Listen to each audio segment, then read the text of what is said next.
ये तो आज हम पढ़ने वाले हैं 1857 की क्रांति के महत्वपूर्ण बिंदु। तो सबसे पहले जानते हैं हम लोग प्रमुख कारण के बारे में। तो इसमें है राजनीतिक कारण। तो यहाँ पर था आपका व्यापगत का सिद्धांत, doctrine of lapse. Lord Dalhousie की इस नीति के तहत सतारा, जैतपुर, संभलपुर, झांसी, नागपुर जैसे राज्यों को ब्रिटिश साम्राज्य में मिला लिया गया। सहायक संधि प्रणाली, सब्साइडरी अलायंस, लॉर्ड वेलेजली द्वारा शुरू की गई, जिसने भारतीय शासकों की संप्रभुता समाप्त कर दी। अवध का विलय 1856 में कुप्रशासन के आरोप पर विलय कर दिया गया अवध का। आर्थिक कारण क्या थे? भू राजस्व नीति, स्थायी बंदोबस्त, रैयतवाड़ी, महालवाड़ी व्यवस्थाओं ने किसानों और जमींदारों पर अत्यधिक बोझ डाला।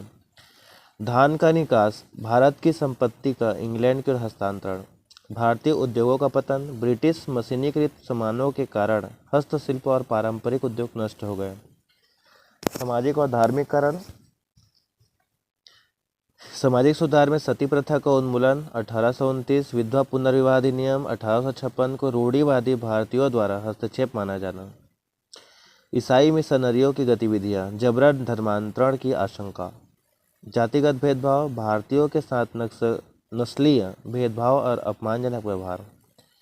सैन्य कारण है भारतीय और यूरोपीय सैनिकों के बीच वेतन एवं पदोन्नति में असमानता।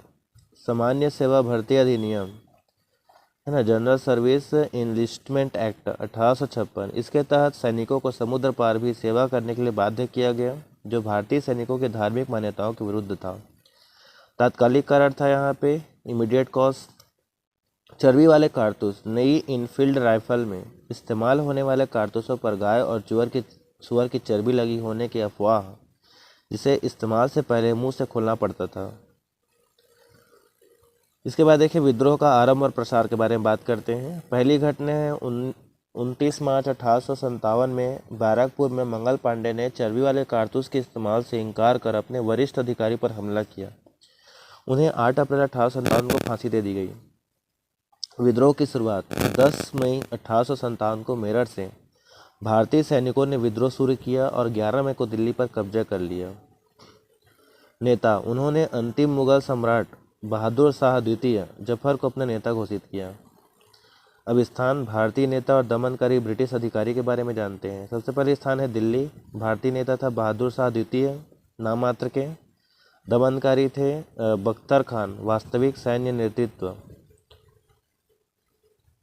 और ब्रिटिश अधिकारी थे जॉन निकलसन।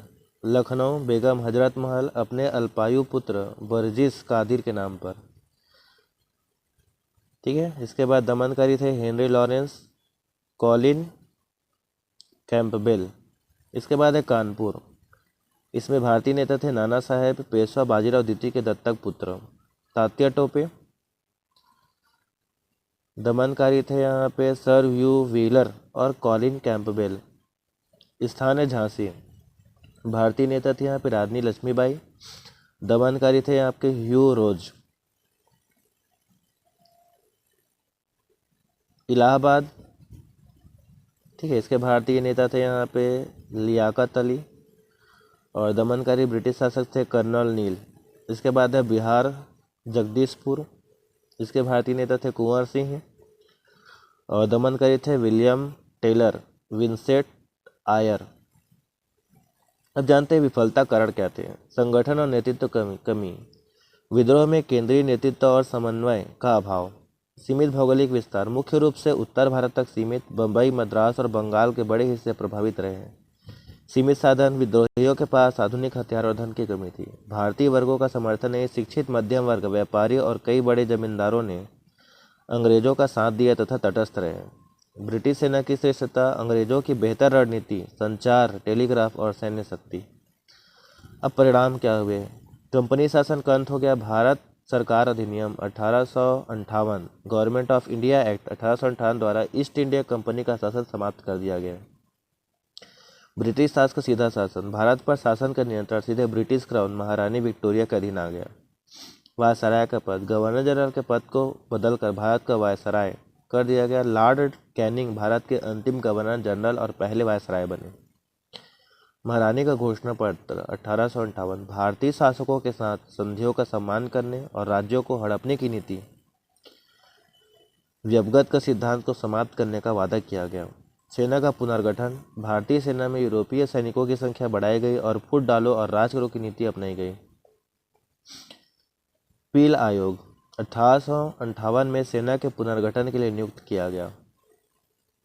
ठीक है, देखिए आज के लिए इतना ही, मिलते हैं अगली वीडियो में, तब तक के लिए बाय बाय।